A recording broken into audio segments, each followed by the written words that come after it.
Hey, you guys, welcome to the bag. If you're returning, welcome back. If you're new, hit the like, sub, turn the notification bell on as I do drop content for mostly prize picks. This one here in particular is going to be the secret, or at least to help you guys take down tournaments, whether you're playing on DraftKings or FanDuel. Um, the information is still relevant. I promise you. I've taken down large field tournaments, so I know what I'm talking about. But before we get into that, guys, I hope you can see the code. I'm going to read it off. PRD2PUO88. Just so you could see that. Now, with that being said, guys, if you're not on Prize Picks and you live in a state that's eligible, what are you waiting for? Use that promo code. You put a minimum of $10 in, they will give you a 100% deposit match up to $100 to get you started off that code. It'll help us both out. So we're going to move on from Prize Picks now, guys, because I'm not trolling. And the reason I'm making this video is because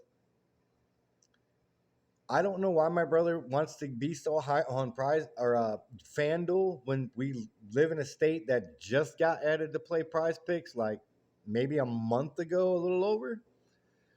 And the information I'm going to tell you is the same information that I've told him. All right. If you're playing in GPPs, I don't care if it's on FanDuel or DraftKings. The only difference is you have to look at the points per dollar, okay? Because that's the only difference between what you got to play on DraftKings and what you got to play on FanDuel, okay?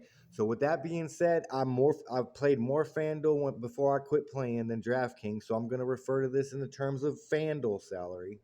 All right? You want to know the big secret, guys? Positive leverage, okay? Now, when I say positive leverage, I don't mean negative leverage. And let me break that down for you guys.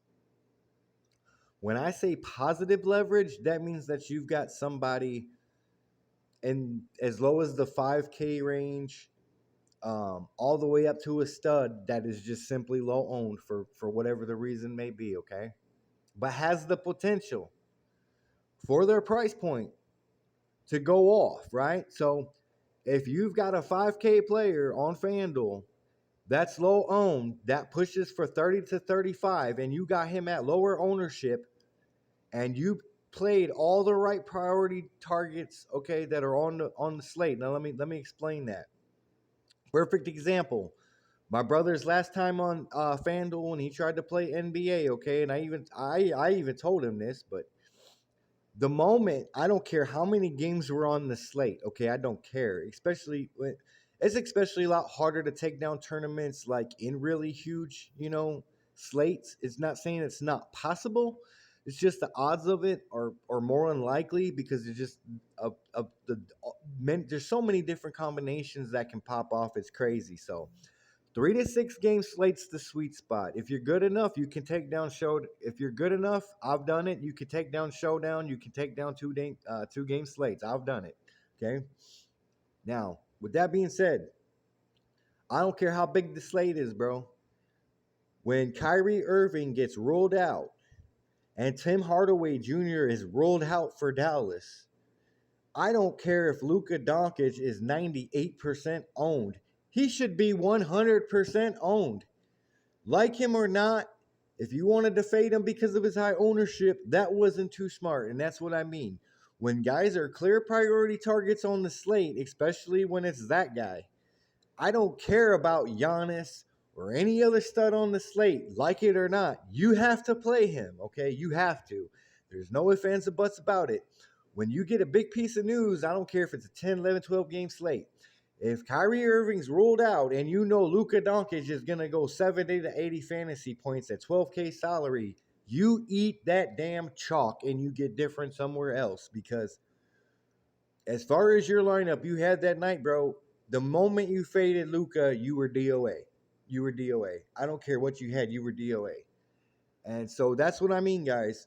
When these priority targets, okay, you got to be able to identify them, and then you have to play them, okay?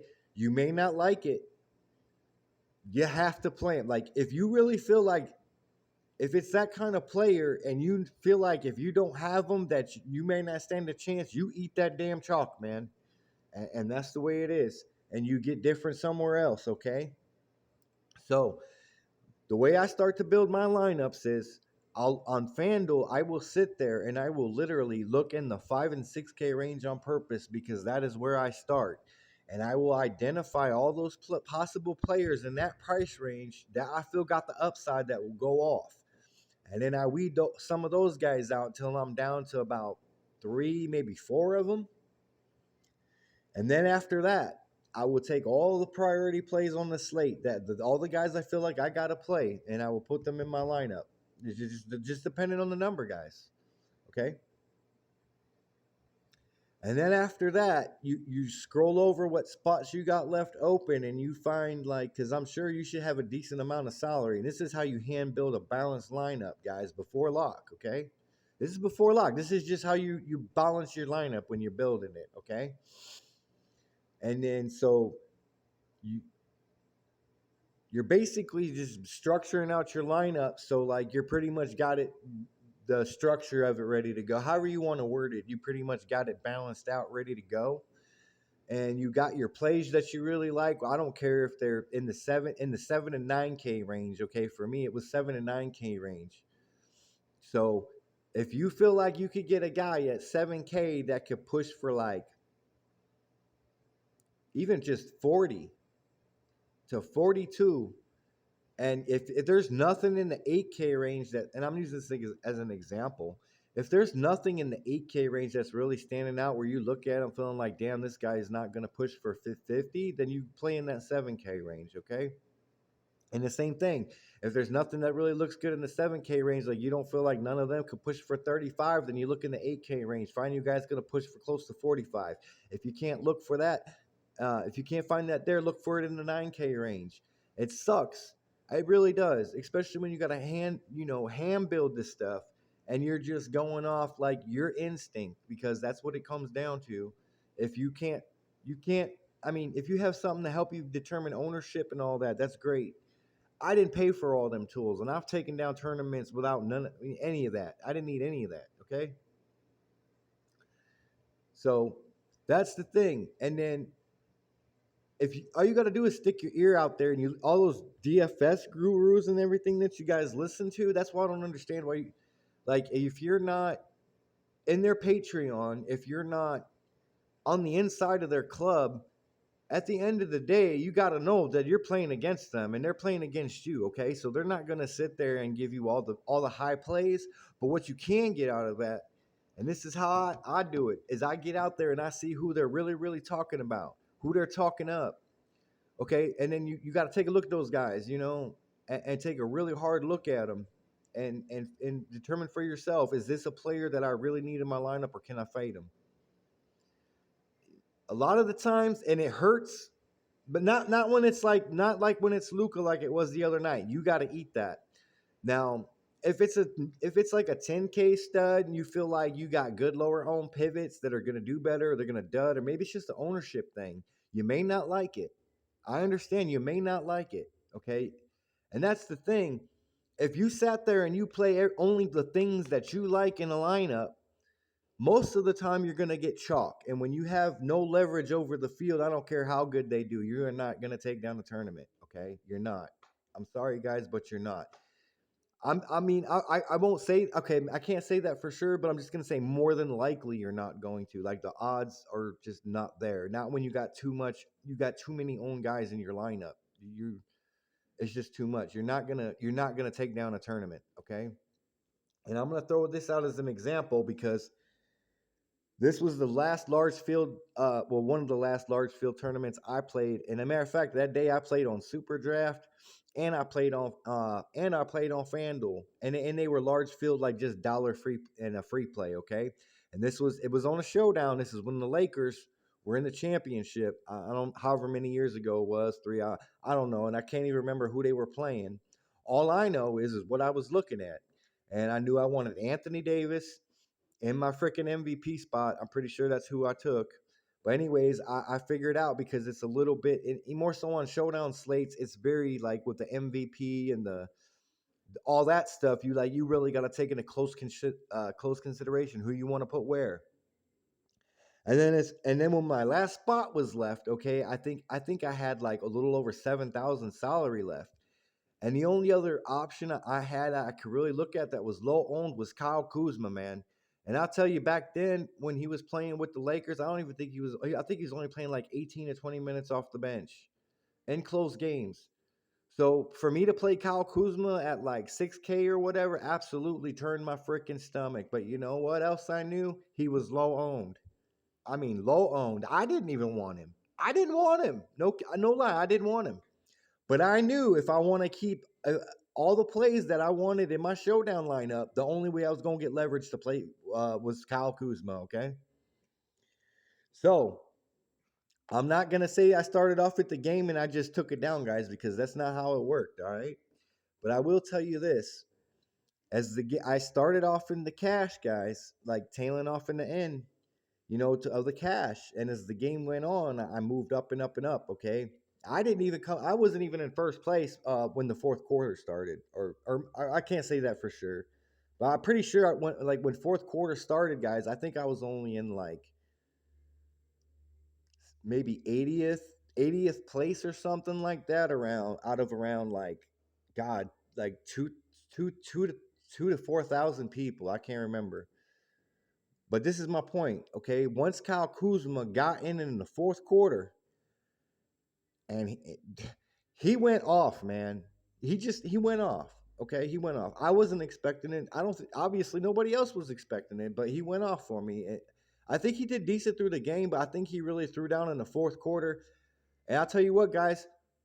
Last few minutes down to that fourth quarter, guess what? I was sitting in first place looking pretty, man. And I'll tell you what, that's exactly where I finished. So if you want to take down tournaments, GPP wise, on FanDuel or DraftKings, guys, that's how you have to play. Now, if you're like my brother and you say, well, I just want to cash, then you shouldn't be playing in GPP tournaments. You go play in cash games, double ups, things like that. You play multiple across the board, $2 double ups, $5 double ups, $10 double ups. And in those terms, the ownership don't matter. If you play whoever you think is optimal and you beat half the field and you doubled whatever you doubled on. That if you want that's how you should be playing, okay? But there it is, guys. You want the secret to take down tournaments? There it is. I threw it out there for you. And furthermore, if you got any value out of that, and it helps you, I will put my PayPal and my Cash App in the description. But as always, guys, you're not recommended or required to pay anything. But whatever you do give back is always greatly appreciated. And what's even more greatly appreciated, costs you nothing, is just to hit the like button, subscribe to the channel, turn the notifications on, because that way you get notified if you're on the prize picks things. Because here we've been doing fairly well overall. I mean, we've stayed profitable. So if you guys want to get in on that, get in on my channel. We've been rolling. I got a Skywalker's out there. Like, I've only watched a few of his videos, but he's been on fire here too. And outside of that, it's not even that. I like the guy because you know, behind the scene, I see him. You know what I'm saying? He's all around good, solid, stand up dude with a heart of gold, man. And I wouldn't say that if I didn't feel that way. So there you go with it. There you go, guys. You want to know how to take down tournaments? Now you know. So given that, take it, do what you will with it. Freely given, freely taken.